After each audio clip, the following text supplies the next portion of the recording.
What's up, everybody? We're back in the shop today. I don't know when this video is going to be released. I know last time you saw me working on Riggins, we got the engine out, we got the engine painted. We were looking at that crack on the frame. And I said, next time you see me, I'll be digging into this NP203 transfer case. I've been busy. I've been waiting for parts to show up. I've been hunting down a socket that I need that I'll tell you guys about in a little bit. Just been busy. But today, guess what we're gonna work on? That is right. Today's the day.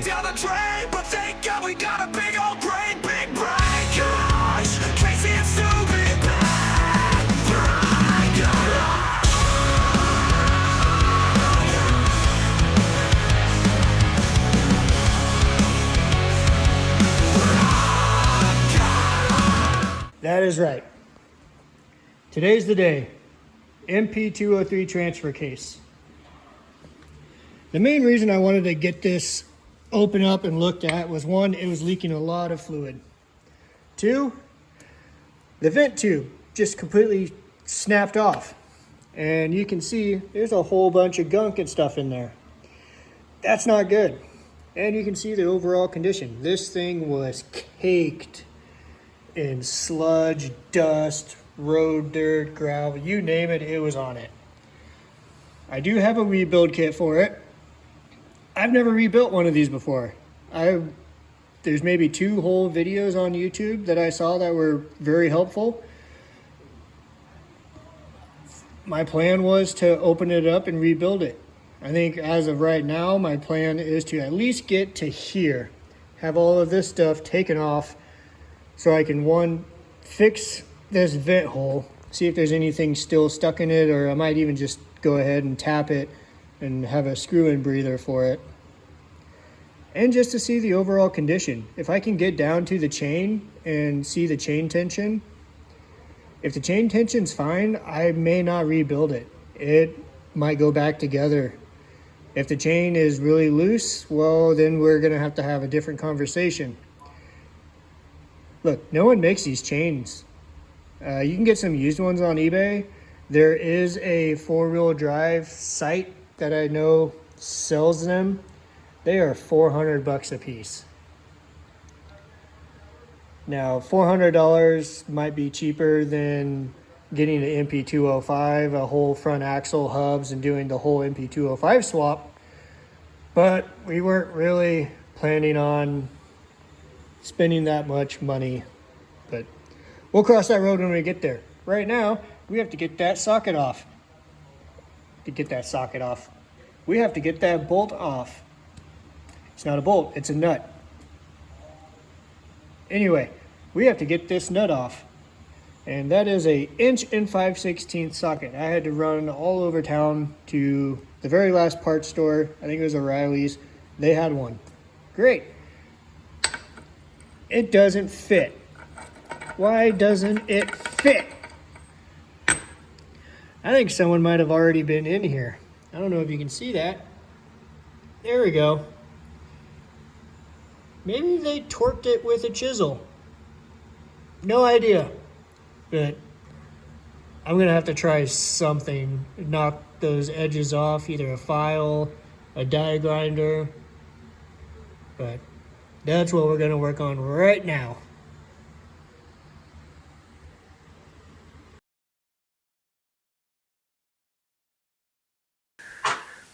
All right.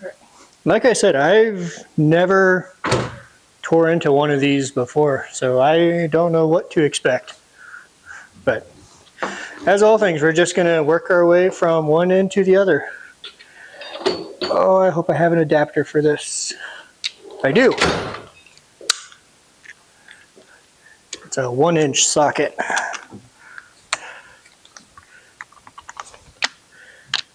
Come on.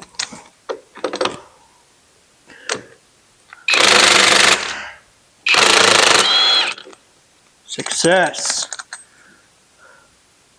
All right. Now, what are the chances of this actually coming? All right, perfect. And oil. Okay, let me get a little tray. There's all my little trays at. By the time I find it, it'll probably be done leaking. Stuff in the way. Perfect. So we'll let that drain out. We'll start trying to soak up the oil spill.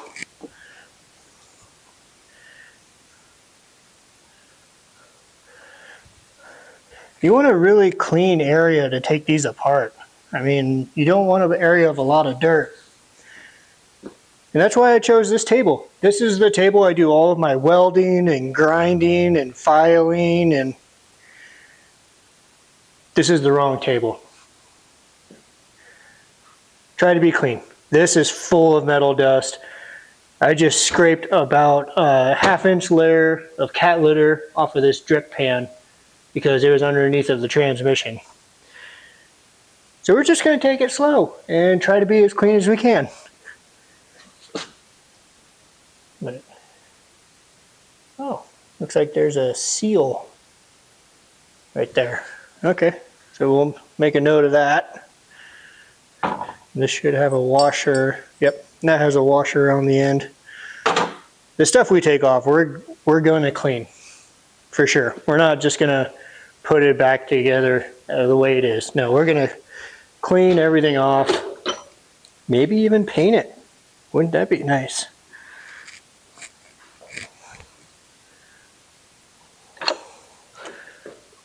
Next, we'll take our speedometer gear off. Looks like that socket should work.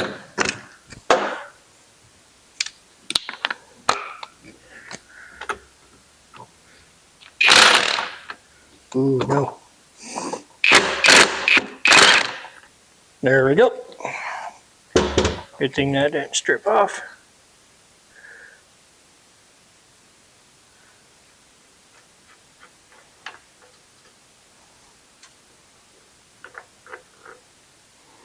And there we have it, our speedometer gear. We'll set that over here as well. Actually, we'll do one of those. All right, it looks like it kind of stopped dripping now. We'll move that, keep it close by.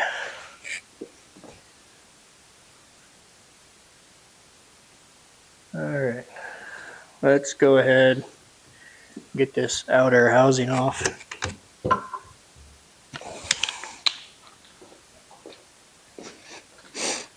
Have any of you guys tore one of these apart? Let me know. Did you guys do the swap? Was it worth doing the swap? I keep going back and forth. For now, it's just like time and simplicity. Seems to work, so why change it?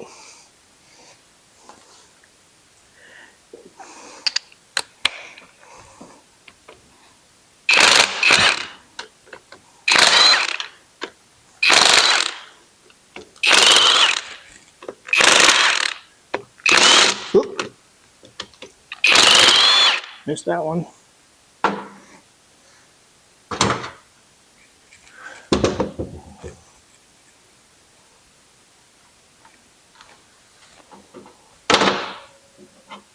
Oh yeah, you can already smell the fluid. And this shouldn't have gear oil in it, believe it or not. NP203s, even in the owner's manual.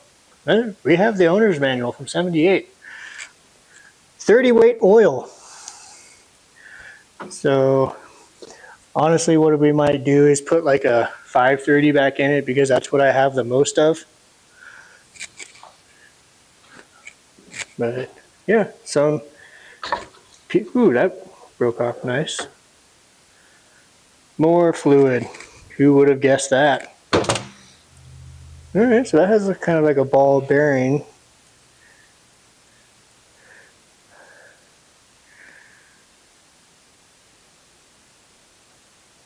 Not quite sure what that was.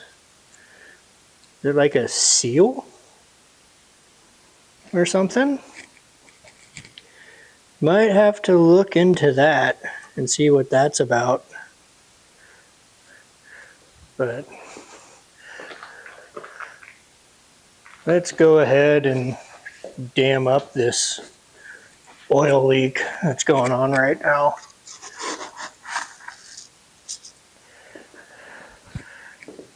Remember, you want a clean surface. So you don't want any fine particulates or granules on the work area that could find their way back in it.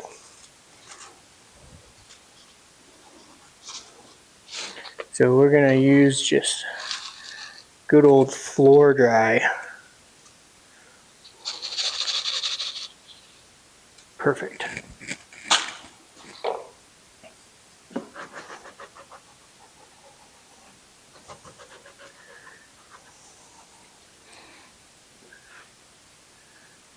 Okay. We'll put this in an actual oil pan and let it kind of just drain out. Then, like I said, we'll give everything a nice deep clean and oil, grease where we need to. Yeah, we'll just leave that there.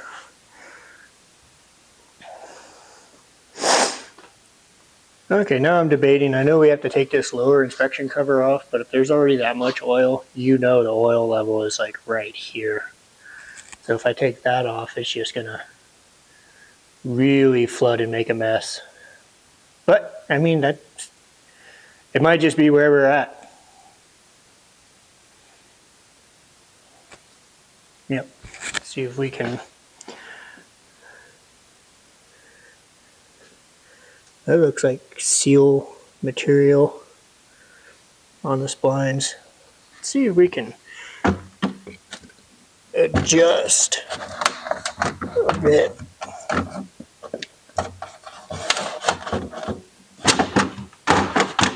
Might need a 2x4 or something to.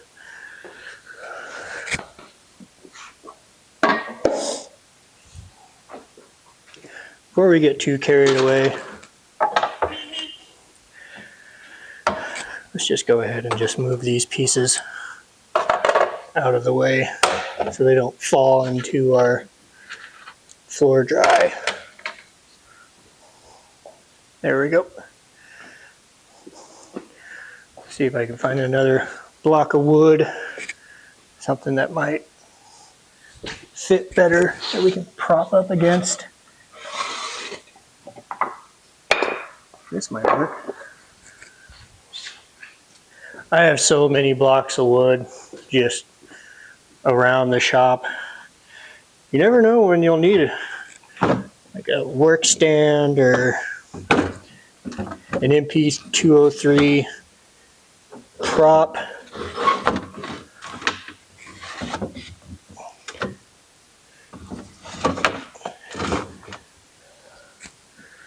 Yeah, that might work. Yeah, let's give that a shot.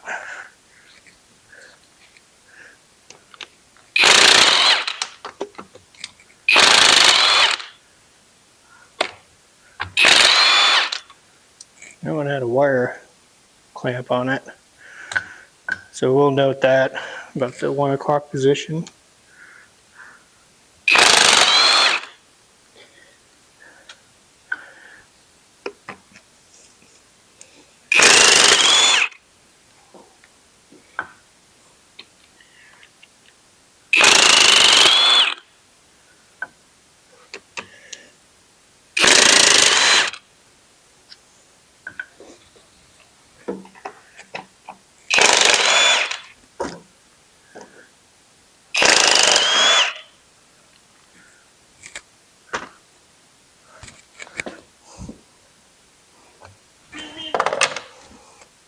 You probably hear my phone going off, a little meep meep. Just a text. Okay. That comes off. Then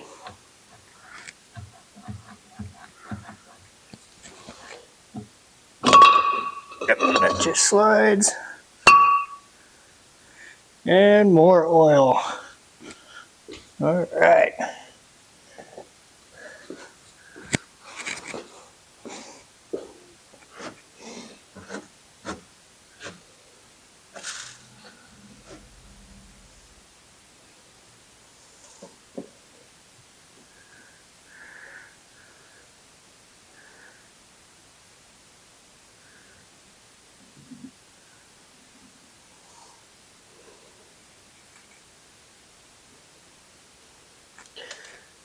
So it has a planetary gear. Those are bearings. We're going to leave that in there. So upon first inspection, looks like there's quite a bit of bluing on this drum. That is heat. Looks like a lot of it. We can see the chain. This will slide out. One thing about the NP203, I don't know if you can really see in there or not. It's really not a roller bearing. They're individual what's the word I'm trying to find? Let me see if I can zoom in real quick and show you guys what I'm talking about. See if we can focus. There we go. All those individual rollers right there in the center of your screen. There's, I think, 3 sets of those in this whole transfer case. So I really don't want to take them apart, have them fall, and put them back together. So I want to see if we can continue on and see if we can continue our inspection without having to take those bearings all out. If we can, that'll be fantastic. I can see a little bit of the chain right now. So we're just gonna slide this back in. And oh boy.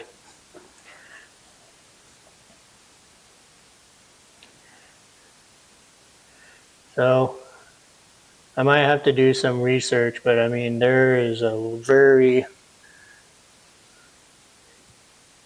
good amount of slop in that chain.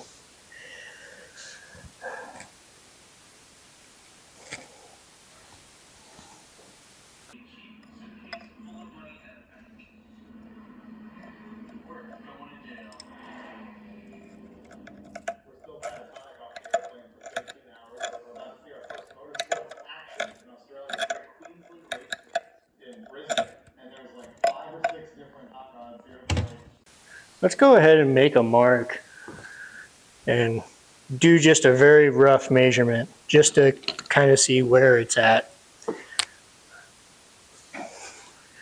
So looking at it, the top of the chain is right on this edge of the case. And when I go ahead and lift it up, it goes up to about there. Again, this is just a very, very rough measurement. This is not the way to measure the chain slack by any means. I just want a rough idea of where we're sitting at.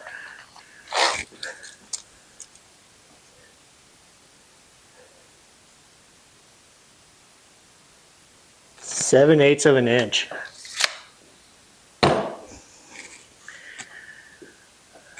Okay. So we're gonna have some decisions to make. Do we go ahead and rebuild this whole entire thing and spend $400 on a new chain that should tighten it up? Well, we'll have to talk to my CFO, talk to my wife, and kind of see where our budget is at with this thing. We put some money aside to do the engine overhaul and to get the rebuild kit. Unfortunately, the rebuild kit doesn't come with the chain, and as it turns out through my research, there's only one company that makes this chain.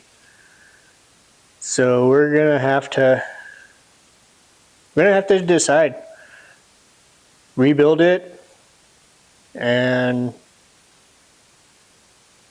or do we just send it as is and hope for the best, knowing down the road we will have to rebuild this eventually. But yeah, it's a bummer. That is a lot of chain slack. It might be normal too. Like I said, I've never took one of these NP203s apart, so I might hop online and see what I can find for information regarding these. And I'm probably going to make some phone calls to some transmission repair people, any transmission shops in the local area, and just ask, if there's a guy there that used to work on these NP203s, how much slack should there be in the chain? Or ask them for kind of a rule of thumb, because they're the experts. I am not an expert, especially when it comes to these transfer cases. This is the first one I've ever seen. So we're just going to have to do some research, and then we'll make a call. And sometimes that's the answer for right now. But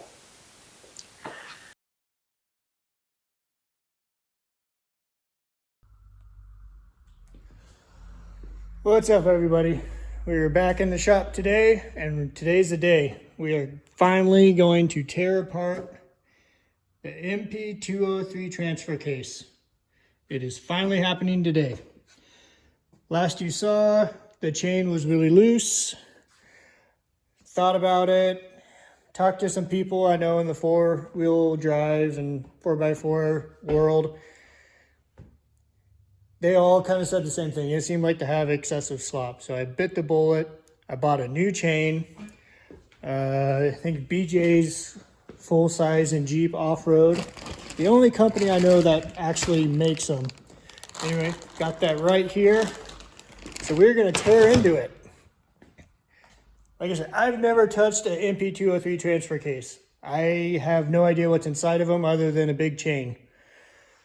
Luckily, I remembered, and I was talking to my dad. He's like, hey, do you still have that old repair manual I gave you? I was like, yeah, I think I do. Looked at it, and we have Motor, Light, Truck, and Van Repair Manual, 1980 to 89, 6th edition. It's a 78. It's got to be close. Look at that.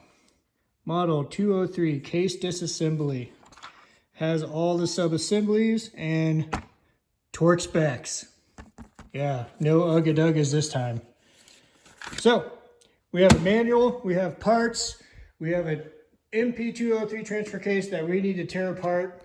So, let's get into this thing and see if we can make it better. Okay, so we're going to slide this out. This is just a big planetary gear. You can see all those roller bearings that are going to fall out when I take this out. We're going to capture those. We have new ones. But this shift fork should come up, maybe. Or it looks like we have enough. But we have to drive this roll pin out. And we'll slowly just work our way towards the back of this. Okay, we drove that pin out. We have our shift fork out. There was a bolt with a spring and a ball, kind of like a ball detent right here. I have a tray set out. I like to take everything and kind of put them in the order I took them off. So next is this front output assembly. Just nut on that yoke, pull that out. We're gonna tap this out, and then hopefully get this pulley here slide out. All right, we have our output shaft out. You can see all the dirt and stuff still falling off of this thing. That was really easy. Like I said, took the yoke out, took the bolts out for this plate. It came undone. Then this bearing is underneath of it. You can see it has a snap ring that holds it into the, flush with the case. Anyway, pushing this forward and backwards, it actually drove this out of the case. So that was pretty easy to remove. And then with that bearing gone, they gave me the slop and room I needed to move the chain off of this big sprocket. And we got the output shaft out. So now we'll just keep disassembling, and we're gonna have to clean this. It is really bad. Okay, we got this back retainer out. It's just 4 Allen head screws. Looks like we have a snap ring here, so we'll take that snap ring off. You can see the case is starting to fall apart. I took bolts out around the housing, and that there's 2 on the other side. All in all, making good progress. Just slowly taking it apart, see what needs to come off next in order to get this thing completely torn down. Okay, there's our old chain. Here's half our case. Here's the other half.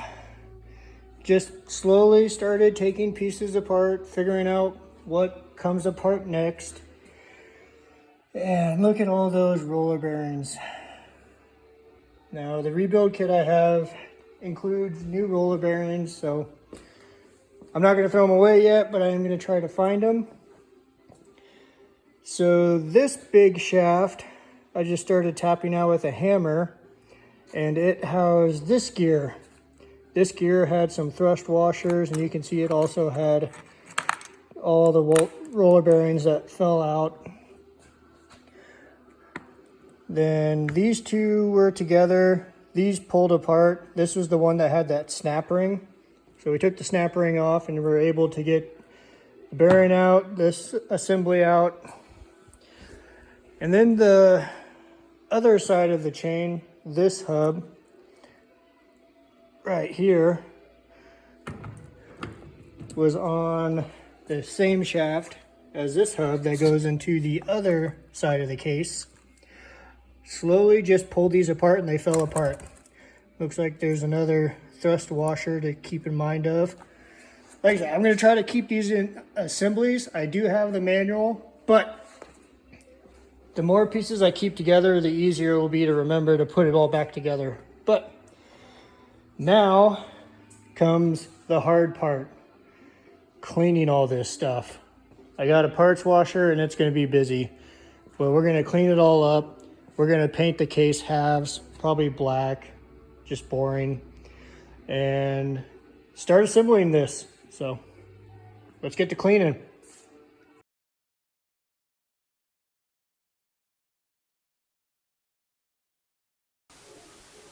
Okay. All right, we got our cases disassembled. They're cleaned up the best I could get. I'm not going to spend too much time cleaning them up. Got all the gasket surfaces kind of resurfaced, just lightly scuffed with some sandpaper, knocking any of the dirt and rust off. And we're just going to dive right into start assembling this somewhat in the reverse order. I have my manual. We're just going to be looking at pictures and reading about assemblies, how they go together. Should be interesting. It's going to be a nightmare. The weird thing about these is they have roller bearings. So all these little roller bearings and different series of spacers that all go inside, and it will roll against the shaft. So we have to put all of these roller bearings and these collars and stick them to the outside of this counter gear and put it inside the case and then slide a shaft through it without knocking any of these roller bearings out. We're just going to use trans goo, blue stuff. It's pretty sticky. I hope it's sticky enough to get these roller bearings to seat against the outside and not have any issues. So let's get started. I'm going to put on some vinyl gloves. I want to not make everything a mess. But we're going to start with gloves, and if it turns out to I'm making a mess anyway, then maybe we'll stop using them. But for now, we're going to try. Easier said than done always, right? Yep, that one ripped. So that's gonna get oil and grease down my hand for sure.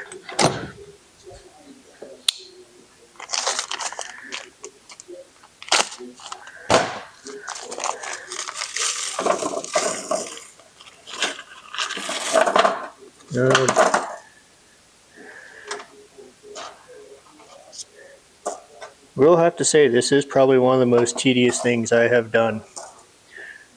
Roller bearings. Okay, so we have, looks like 3 rows of roller bearings. Yep. And we will start with the bigger gear down with a short spacer, followed by the large spacer, followed by the 2 other spacers. Counter roller bearings. I wonder if there's a assembly for the subassembly. Okay, so short washer, followed by roller bearings, and then thick spacer. Alright, like I said, we're just gonna heap grease in here, and hopefully all those roller bearings stick, don't fall out.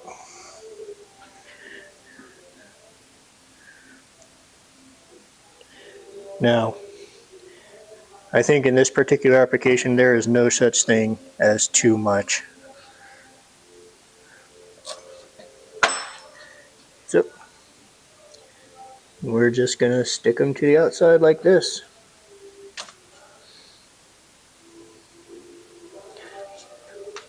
So far so good, they're sticking to the side, not my finger.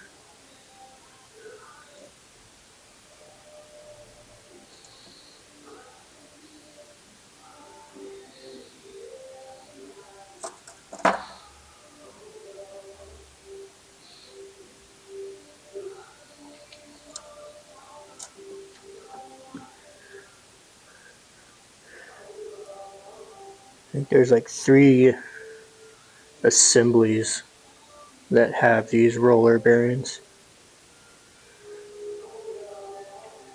So if I'm not good at it now, by the end, I'm going to be a professional at it, hopefully. Wonder why they chose roller bearings. Are there any NP203 engineers out there? Why? Didn't want to do a ball bearing or a cage bearing?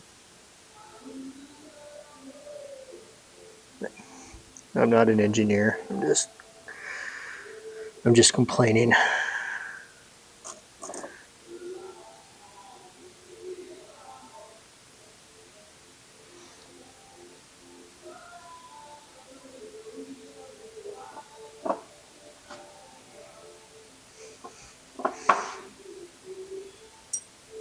Oh, there's the first one dropped.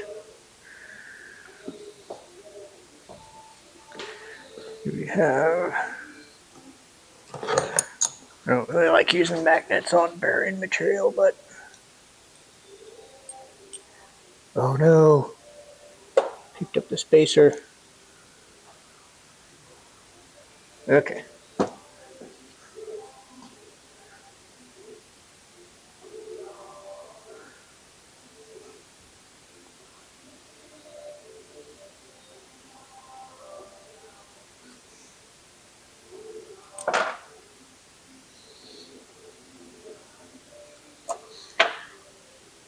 No, they're just sticking to me now. Okay.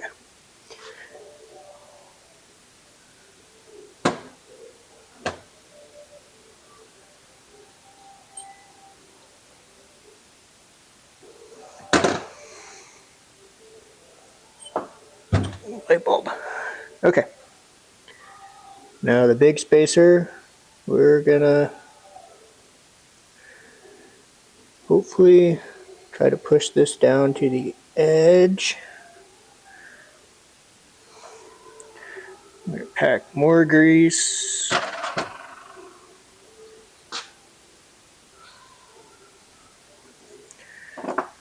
Do it again. As you watch me painstakingly add all of these roller bearings inside of this gear hub, I just want to let you know that this isn't the first time I assembled this. No, it probably took me at least 4 times pushing all the bearings out, trying to figure out the spacer orientation. As it turns out, my organization isn't the greatest. A spacer was with another group of spacers where it shouldn't have been, and I didn't see it.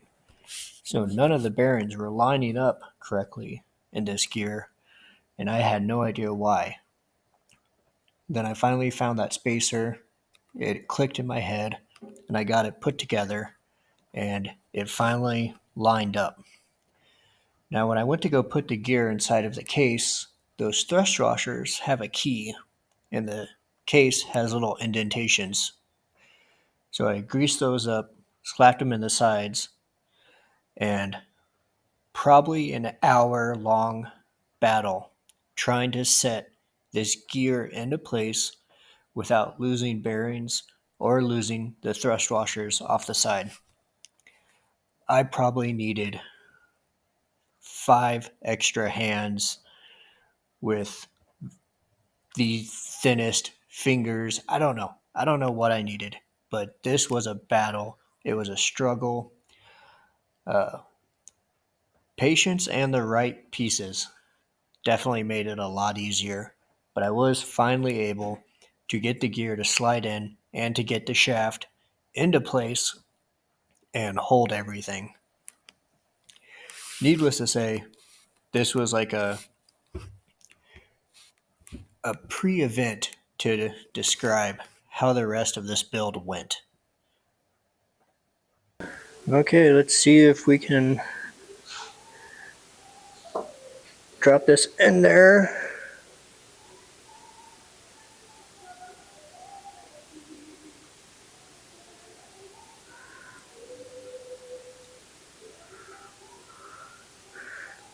Make sure all the bearings are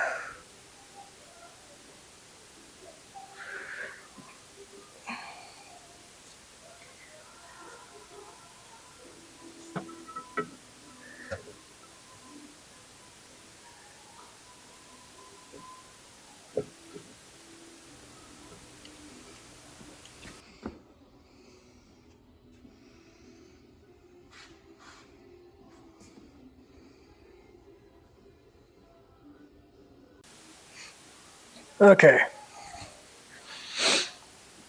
So I got our counter gear in. It was a bear. I shut the camera off for a little bit. Just patience. I kept pushing thrust washers out of the way, but I got it in there. The counter shaft is in. I went ahead and already dropped in. You're gonna have to excuse me. I don't know the name of all these gears. There's so many. Main drive input gear is in with the shift fork and some shift linkage stuff. So we'll just keep continuing on.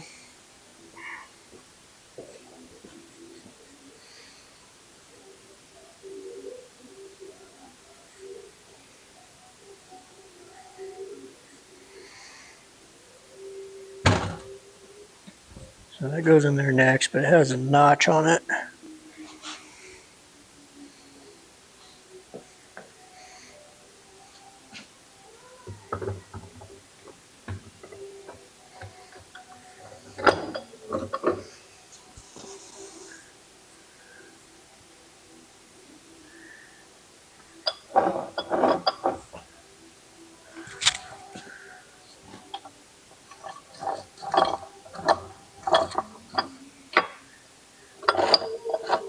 Since it's upside down, the bearing kind of wants to fall out of the bottom. So I'm just holding it up, making sure everything spins good, and it's spinning good.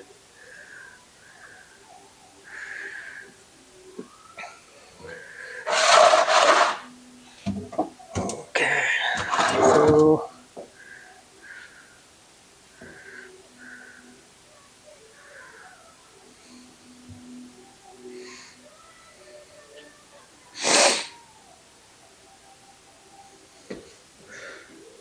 I almost got this clocked right.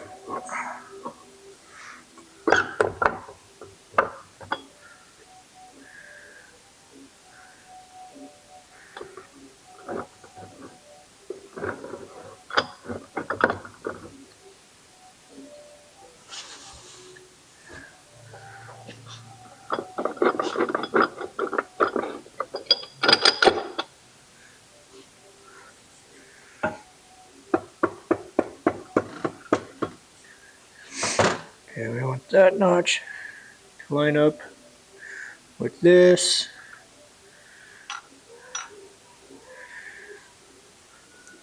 And this might be the part where I need some pieces of wood to separate this, because I think we're getting real close to actually mating the two cases together.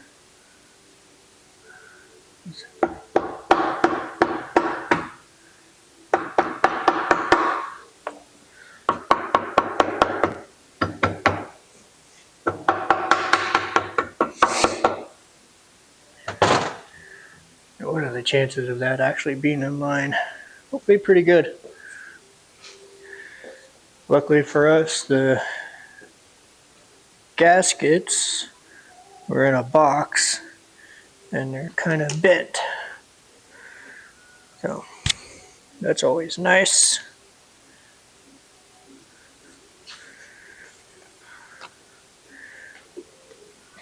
Now we just have to figure out what gasket goes where.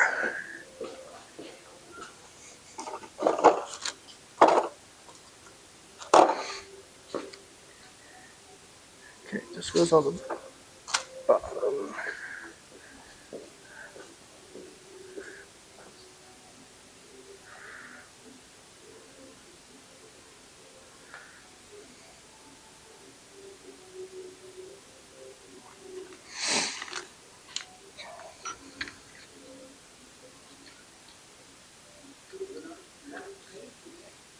Okay,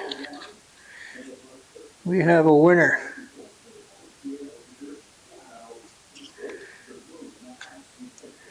Don't know why that is there.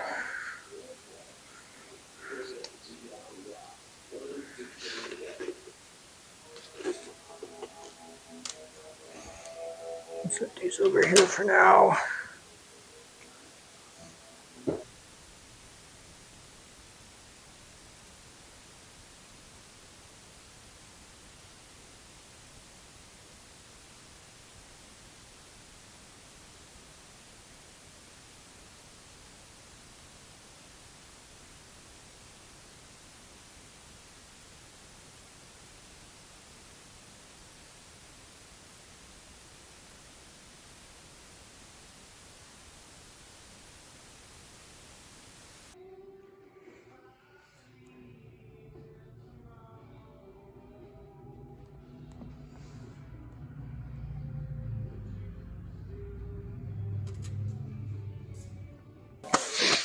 Okay, we got our gears into the bottom half. We have our shaft. I can't remember what it's called. We have our input shaft in. Cases are lined up. They're just kind of snugly bolted together right now. And now we'll start putting our chain retaining housing part together. This big piece. This actually holds the sprockets and the chain. After battling this for hours, I came to the realization that I needed to have the sprocket on the input shaft, the other sprocket inside of the chain housing, with the chain fished around the outside inside of the housing, and try to drop it all together at once. Now, about this time, the battery on my camera was dead, so unfortunately, I did not get to record that shit show. But each of those cases has to be at least 20, if not 30 pounds. I mean, they are heavy, especially with pulleys and that drive chain in there. So it took I think 4 attempts, and I was finally able to get the cases mated together, the sprockets and the chain around both sprockets, and what a relief that was. All right, it is back together. It is not painted. I don't care. I gotta tell you, this thing has fought me all day. I thought I did a good enough job keeping track of how the old pieces went together, and probably 4 times total I had to rip this back apart again, just trying to get the chains or the chain on the sprockets, retainer clips. It was just a project, but it's back together. It's late. I'm gonna wait till, I don't know, maybe next weekend, made it back to the transmission, and then we'll be ready to get it back into Riggins. Excuse the mess. Been doing a lot of projects lately, but NP203 assembled, rebuilt. The new chain is way tighter than the old one. So this was not a waste of time. I learned a lot. I'm no longer afraid to take these apart, put them back together. But for right now, it's late. I'm gonna go grab a beer, eat some supper.